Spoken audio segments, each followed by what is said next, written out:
Hello everybody, welcome to Late Night Football. Welcome to our match reaction show. It's finished Arsenal 0, Manchester United 2. And of course, if you're a fan of penalties after games, it finishes Arsenal 4, Manchester United, I'd say Arsenal 3, Manchester United 5 on penalties. So, it's just, why do you have a penalty after you played a game? Well, because it's America and Americans apparently love penalty shootouts. So that's why we do it. But yeah, it's a strange penalty. It's a strange game in some ways, isn't it? The quirks that you see. Another quirk, why are Arsenal playing in their away kits when they're the away team, when they're the home team?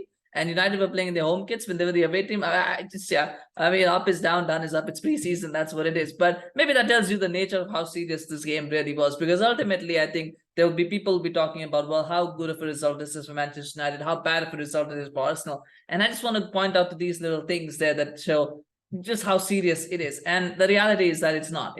Ultimately, it's a game where you're trying to build your fitness, you're trying to build your patterns of play, tactics, things like that. It is not a game where you're going to worry about the result. It's more about the performances. But what I did say though after that Arsenal MLS All Stars game, I said this game is a good opportunity for Arsenal to put a marker down. They were very impressive against MLS, albeit against a team that hasn't trained much together, has never played together. But I thought if they could carry that form into this game and they could really put a marker down by beating Manchester United, but they couldn't do it. And, that will hurt. What I will say in mitigation is the fact that both goals that Arsenal scored came from errors or mistakes from the players, not, because Manchester United cut, Arsenal open or like there was some kind of tactical masterclass from Ten Hag. There were mistakes from Arsenal. I think we'll go through them. But, just to put that into context for any Arsenal fan that's thinking of doomsday at the moment, or any Manchester United fan who's getting carried away, let's be clear on this. United won because they made the two goals that they scored were errors from Arsenal players rather than Manchester United playing some kind of brilliant tactical football.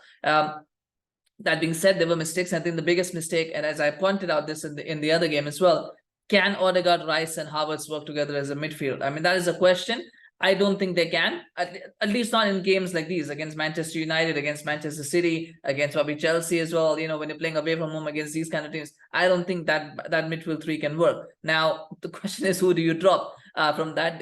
Because you paid £65 million for Havertz, you paid £105 million for Declan Rice. Obviously, you'd want them to start these sort of games. Maybe one of them has to play on the wing, and then you bring in Thomas Partey. But that midfield three didn't work, and it showed in the game because United had control of midfield throughout that 90 minutes. Whoever played in midfield for United, whatever combination they played, they had control of that midfield, because I think that three of Havertz, Odegaard, and Rice didn't work. And then when he did bring on Thomas Partey, he actually took off Rice for him. So it was still very much a CDM with two tens. And as England showed in the World Cup in 2018, that doesn't work. It doesn't work against a team that's got three proper midfielders. It won't work. And so it proved.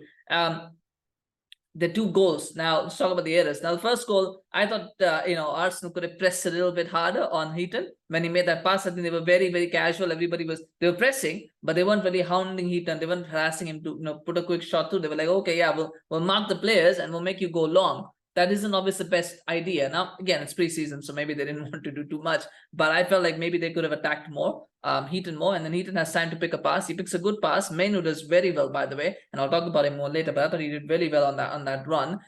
It comes into Bruno, and the shot should be saved. And maybe Ramsdale, who's fully fit, who's ready to go for preseason, makes that save. Maybe, but over here he was sloppy, and it was pretty bad what he did, and he should have saved it. He couldn't. It goes in again from a positive point of view for an Arsenal fan. You can just say that it's good that he got this mistake out of his system now rather than during the season. You never know. Sometimes players have bad games, and it's good that he's having a bad game now rather than during the season. So he should have made that save, but it's a good shot from Bruno, a good goal for him, confidence booster for him. Of course, official captain for the first time for Manchester United. It was a good goal, and it became 2-0. And again, Gabriel with an absolute air shot. Again, I don't know what he's doing. Probably a bit sloppy. Probably his mind was already thinking about what he was going to do with the ball when he got it, rather than waiting for it to come to him. And that air shot, and get it to Sancho, by the way. I got to get credit to Sancho. Yes, it's a mistake from Gabriel, but Sancho is really onto it very, very quickly, which is good. And he's alert and he's aware and he's watching, because that sometimes that is a criticism of Sancho as well, that he's not very aware and not very alert. But he was alert and aware there, and he quickly got into the ball. Maybe could have squared it to Garnacho, but instead he went for the shot. It was powerful and it was on target, and he got the goal. I mean, I see the commentators didn't blame Ramsdale too much for the second goal, so I'll also ease up and say it was not his fault. Though, if it maybe another situation, I would have said maybe that he could have saved that probably, but it was quite well struck and very hard, very firm. So we'll give him the benefit of the doubt here. But it was 2-0, and after that, United were just in cruise control. What will be worrying for Arsenal is that second half.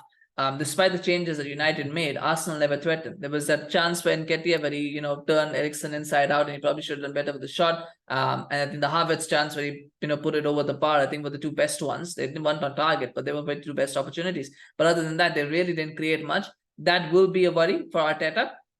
Because you had 2-10s on the pitch. So if you have 2-10s, the least that you'd expect is that you'd create more chances, but they didn't. They didn't create a lot of chances. So that would be something for Arteta to fix. But I expect that this kind of result will be a reality check for him to know, right, I can't play Havertz, Odegaard, and Rice in these sort of games. I've got to put Partey in there. So, or any whoever. But I think he will look into that. And this might be, if you look at it a positive, this might be the fillip that he needs to kind of go and make that tactical change. Because you learn sometimes, right? And you learn from your mistakes and you learn from that. So wouldn't do any kind of doomsday predictions just yet. I think it's all, this is all practice. This is all good minutes on the pitch. This is all about performance, refining your performances, refining your tactics for when the real thing starts. So that's what this is. That being said, I thought United were okay. I wouldn't say they were great. I would say that they were okay.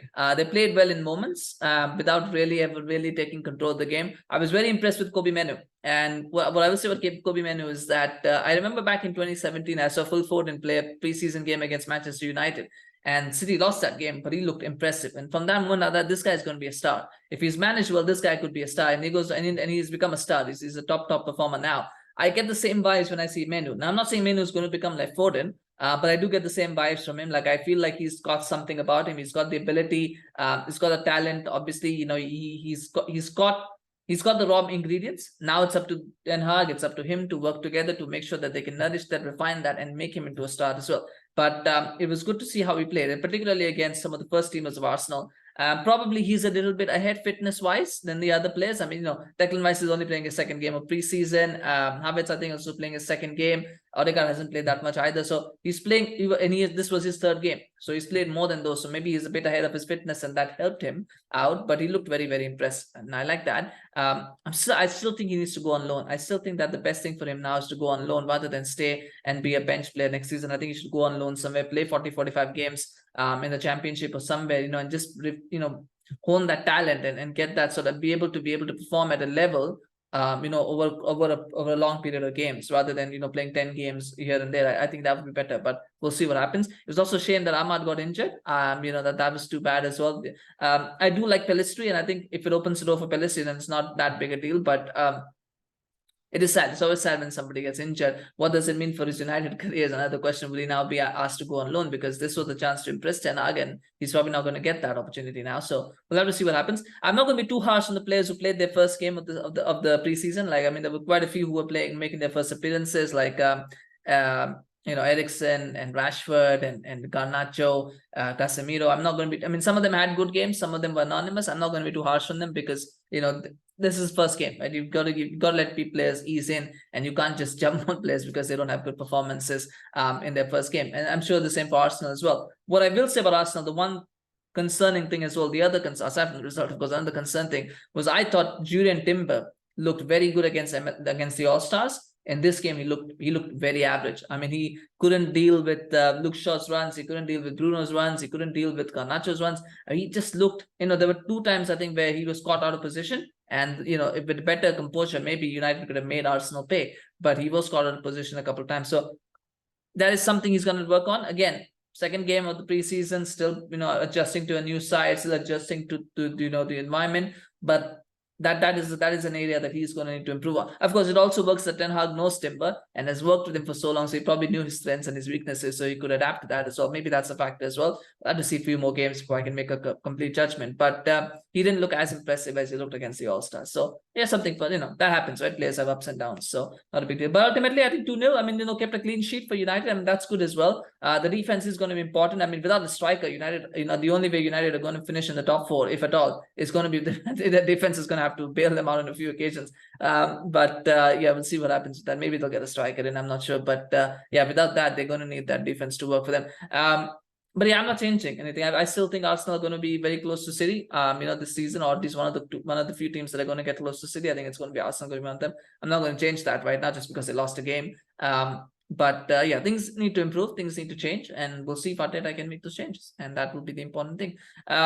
Anyway, and I'll be excited to see Onana in the next game against Real Madrid. Hopefully, we'll see a bit of a cameo from him. But yeah, it's always hard to draw conclusions in preseason games. It really is. But we try to do the best that we can, and you try to figure out patterns. But that's where it is. The penalty shootout is what it is. I really don't want to comment on it. It was just people, the players involved weren't taken seriously. I don't think the fans were that serious about it as well. It was good to see United score 5-5. I think that's good. From Arsenal's point of view, some of them were good. Fabio Vieira always looked like he was going to be the one to miss it, and he did miss it. Yeah, ultimately it was meaningless. It was pointless, really, because the game was already won. Anyway, do share your thoughts, of course, on the game, and what did you think about Arsenal's performance, about Manchester United's performance? What do you want to see in the next game? I always love to hear reading your comments, so do share that. Smash like if you enjoyed this video, of course, and smash like for Manchester United winning. Enjoy the moments when we can, even at their preseason game. Yeah, do subscribe to our channel on YouTube. Follow us on Facebook, Twitter, Instagram. We always appreciate your support. We've got a couple of the games coming, so there might be more match reactions coming. So subscribe so you can get notified when those drop. Thank you so much for watching. We'll see you again very, very soon. Take care. Bye-bye.